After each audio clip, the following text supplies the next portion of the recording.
Hello mga Kamanwo Tribe, bago magsimula ang ating video meron po akong announcement. Available na po ang membership program sa ating channel. Kapag nag-avail po kayo nito at nag-comment kayo sa ating mga videos, makikitang highlighted ang inyong comment at may nakalagay na solid Kamanwo Tribe. Kasama po nito ang mga specialized emojis at badge na exclusively para sa ating mga members lang at for only 119 pesos a month para mas lalo nyo pong matutulungan at masusuportahan ang ating channel.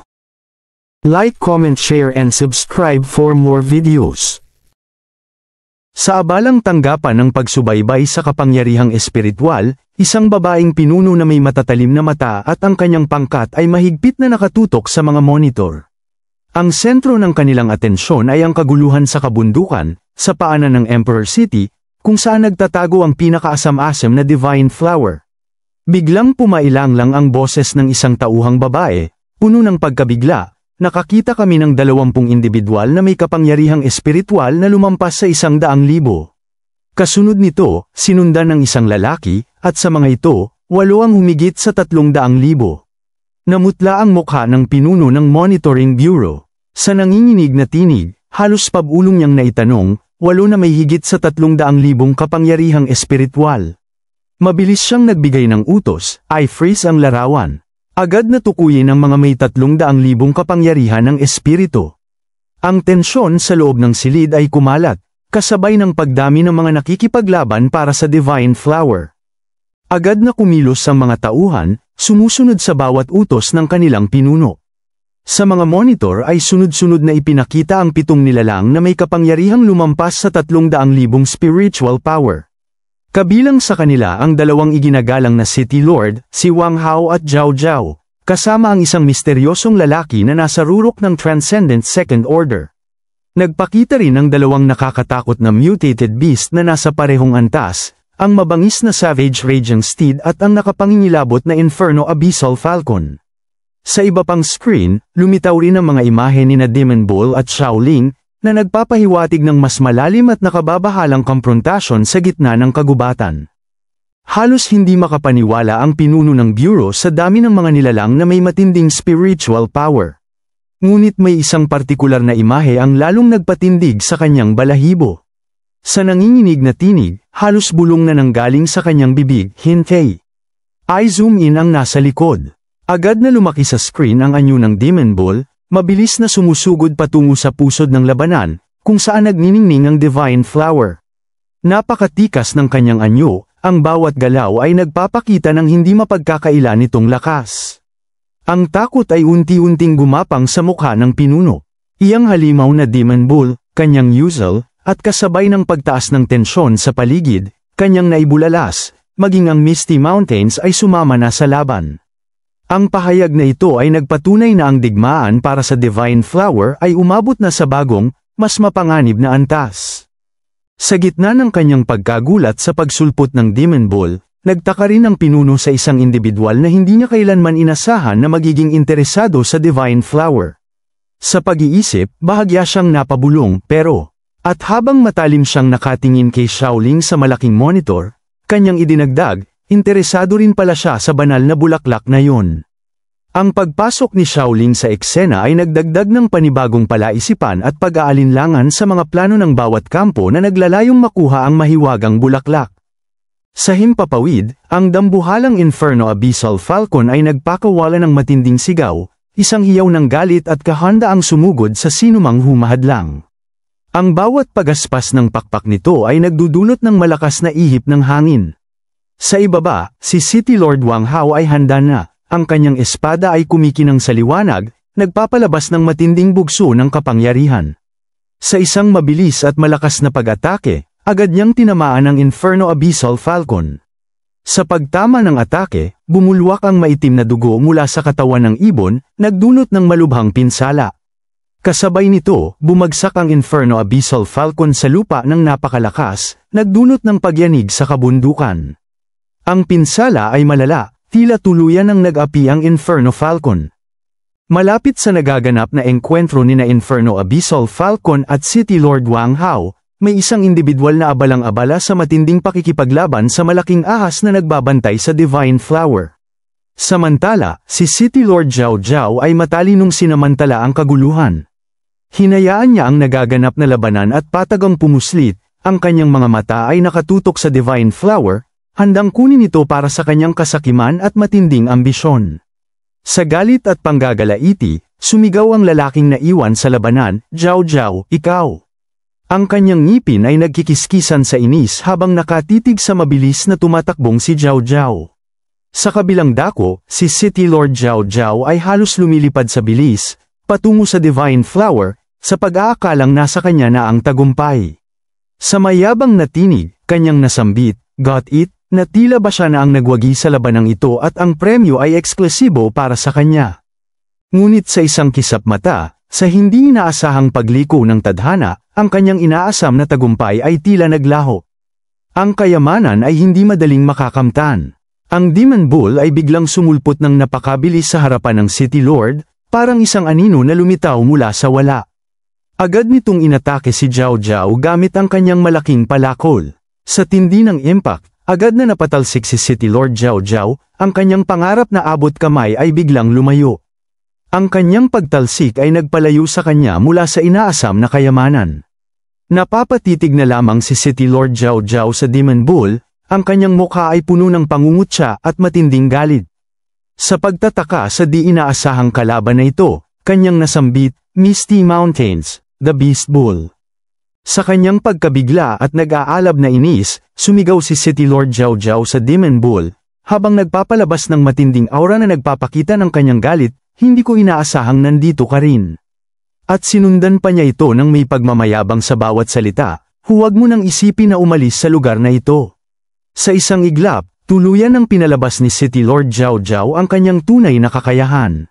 Sa system panel ay lumitaw ang nakasulat, "Likas na kakayahan ahas ng impyerno." Agad na sinimula ni City Lord Jiao Jiao ang kanyang pag-atake. Ang kanyang pagsigaw ay napakalakas, buong-buo ang kanyang determinasyon na talunin ang Demon Bull sa isang galaw lang, habang sinasabi ang mga katagang, "Patayin siya." Ngunit ang mga katagang ito ay hindi madaling mangyayari, parang tubig sa isang balon na kailangan mong paghirapan bago makuha. Agad na hindi ito hahayaan ng Demon Bull. Agad naman itong ginamit ang kanyang sariling kakayahan upang tapatan ang Hell Serpent, buong lakas na iwinasiwas ng demonyo ang kanyang palakol at ginamit ang kakayahang Axe Strike. Sa matinding pagtama ng Axe Strike, agad na naglaho ang Hell Serpent. Ngunit sa kabila nito, hindi lang isa ang pag-atake ng Hell Serpent. Agad itong humiyaw ng roar, ng napakalakas mula sa likuran ng Demon Bull, naghahanda upang ganap siyang gapiin. Subalit ang Demon Bull ay hindi madaling kalaban, marami pa itong tinatagong kakayahan at lakas. Agad naman itong ginamit ang kanyang gravitational force. Sa isang iglap, ang Hell Serpent ay naduraj, parang pinulbos na hangin. Ngunit sa di inaasahang pagkakataon, ang Hell Serpent ay patuloy na nabubuo. Ito ay ginawa mula sa purong enerhiya at walang pisikal na katawan, isang katotohanang hindi napansin ng Demon Bull. Sa kabila ng matinding sagupaan, ang atake ng Hell Serpent na hindi napansin ng Demon Bull ay biglang nawala, nilamon ng apoy. Tila ba may hindi inaasahang kakampi ang dumating upang iligtas ang Demon Bull. Agad namang napatingin ang Demon Bull sa tumulong sa kanya. Ito ay si Xiaoling. Sa mabilis na paglapit kay Demon Bull, agad na sinabi ni Xiaoling ang kritikal na taktika para labanan ng City Lord, "Huwag mo siyang sagupain sa malayuang labanan." Ang impormasyong ito ay naging gabay sa Demon Bull, nagbigay sa kanya ng bagong estratehiya sa kanyang susunod na hakbang. Sinabi naman ni Xiaoling nang may pang-aasar na tono sa Demon Bull, "Labanan mo sila ng malapitan." Tanga na Toro. Napaiyak na lamang ang Demon Bull sa halo-halong inis at galit sa mga pang-aasar na ito, habang pabulong na sinasabi, "Ikaw." Sa kabila ng asaran ng dalawa, makikita si City Lord Jiao Jiao na labis na naapektuhan ng malakas na enerhiya at atake na pinakawalan ni Xiaoling. Sa inis, nasambit niya, "Buwisit." Iyang Demon Bull ay nakalikha pala ng malalaking alon. Ang labanan ay lalong umiinit. Sa isang mabilis na galaw, sinabi ni Xiaoling sa Demon Bull habang siya ay umaalis patungo sa Divine Flower, "Mag-uusap tayo mamaya. Talunin muna ang lalaking yan." Sa kabilang banda, kitang-kita ang inis sa mukha ni City Lord Jiao Jiao sa kanyang nasaksihan kay Xiaoling na mabilis na sumulpot sa kanilang harapan, direktang patungo sa Divine Flower. Habang ang Demon Bull ay sumigaw ng napakalakas, tila galit na galit sa pang-aasar ng kanyang kasamahan, at buong lakas na sinabing, Shaoling. Sa tindi ng inis ng Demon Bull sa pang-aasar ni Shaoling, agad niyang inatake si City Lord Zhao Zhao ng napakalakas, tila ba ito ang pinagbuntunan ng lahat ng kanyang galit. At nagsalita naman si City Lord Zhao Zhao, ang kanyang boses ay puno ng pagkabigla at inis, kanyang sinabi sa Demon Bull, tanga. Hindi mo ba nakita ang babaeng yun?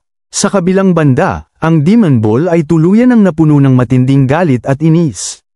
Ang kanyang mga salita ay nagbigay ng bigat at tensyon sa sitwasyon, isang banta na nanggagaling sa pinakailalim ng kanyang pagkatao, sino man ang sasaktan ng mahalaga sa akin, hindi makakalabas ng buhay sa lugar na ito. Ang bawat salita ay nagpapahiwatig ng kanyang matinding determinasyon. Nasambit na lamang ni City Lord Zhao Zhao, habang kitang-kita sa mukha nito ang paghihirap sa lakas ng impact ng enerhiya na tumama sa kanya na palakol, kung magpapatuloy ito, hindi ito matatapos sa kalahating oras.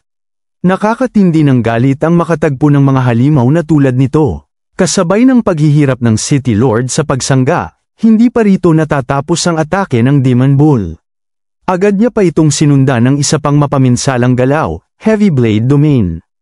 Ang kakayahang ito ay nagpatigil sa City Lord. Ang kanyang katawan ay hindi makagalaw, na kanya na lamang nasambit habang damang-dama ang bigat ng sitwasyon, Ang katawan ko, isang di inaasahang paghina sa harap ng matinding puwersa. Habang malakas na sumisigaw sa matinding galit ang Demon Bull, sinundan pa niya ito ng isa pang nakamamatay na atake, Heavy Axe Blade. Ang hindi inaasahang pag-atake na ito ay ganap na tumama sa City Lord. Ang pagtama na ito ay labis na malakas, kahit na si City Lord Zhao Zhao ay nasa rurok ng Second Order Transcendent ay hindi nakaligtas sa pagtalsik ng malayo. Ang pinsala ng City Lord ay labis na malubha sa isang solidong pagtama. Makikita ang labis na sakit sa mukha nito, at sa bawat pag-ubo nito ng dugo, lalong lumalabas ang grabidad ng kanyang sugat. Nasambit na lamang ni City Lord Zhao Zhao, damn it. Ang kanyang inis sa mga pangyayari ay kitang-kita, ngunit ang galit na ito ay walang silbi kung ang iyong kalaban ay malakas at hindi mo kayang talunin. Ang Demon Bull ay nakatitig lang sa kanyang kalaban ng malalim, ang mga mata nito ay punong-puno ng determinasyon at galit, handang magbuwis ng buhay para sa kanyang mga layunin. Sa kabilang banda, makikita si Shaoling na nakaharap at nakalapit na sa Divine Flower, ngunit sa kabila nito, tila wala siyang intensyon na kainin ang Divine Flower para sa kanyang pansariling pagpapalakas. May mas malalim siyang dahilan sa paglapit sa bulaklak. Kitang-kita ang labis na pagkabigla at pagkamangha sa mukha ni Shaoling habang nakatitig siya sa Divine Flower. Habang siya ay nanamangha sa kanyang mga nasaksihan, ang nakabibingi na katahimikan ay biglang nabasag. Ang Divine Flower ay biglang nagsalita, tila ba kinakausap si Shaoling sa kanyang isipan. Ang tinig ay bamulong, ikaw, ay hindi tao, at idinagdag pa nito, ang iyong aura, ay kapareho ng sa akin. Isang revelasyon na lalong nagpakomplikado sa misteryo. Labis na nabigla si Shaoling sa kanyang mga narinig. Kahit ang Divine Flower ay bago pa lamang sumibol sa mundong ito, kahanga-hanga ang bilis ng pag-unlad nito at pag-angkop sa kapaligiran. Sinabi ni Shaoling sa Divine Flower, nagising mo na ang iyong kamalayan. At idinugtong niya, kagaya ng aming master. Pagkatapos ng kanyang mga pahayag, agad naman niyang inilabas at ipinakita sa Divine Flower ang kanyang spiritual na tunay na anyo, isang manifestasyon ng kanyang purong esensya. Pagkatapos nito, nagtanong naman si Shaoling, hindi mo ba kayang kontrolin ang katawan ng mga nabubuhay na nilalang? At kanyang sinabi sa Divine Flower na, sige, gamitin mo ang katawan na ito. Maraming makapangyarihang individual dito sa pagkakataong ito, hindi ko masisiguro ang iyong kaligtasan. Isang mapanganib ngunit kinakailangang alok. Nagpatuloy si Shaoling sa kanyang pagsasalita, ang kanyang tinig ay may pagmamadali, sa katawang ito, mapoprotektahan mo ang iyong sarili. Nagtaka naman ang Divine Flower na ito sa mga individual na hindi sakop ng kanyang kontrol ngunit handang tumulong sa gitna ng mahirap na sitwasyon. Kanyang nasambit, bakit mo ako tinutulungan? Sinabi naman ni Shaoling sa may pag-aalalang tinig, at patuloy na pinaparamdam sa bulaklak na sila ay kakampi, dahil tayo ay magkapareho ng uri. Isang koneksyon na higit pa sa pisikal na anyo, isang pagkakatulad sa pinakaduwa ng kanilang pag-iral. Like, comment, share and subscribe for more videos.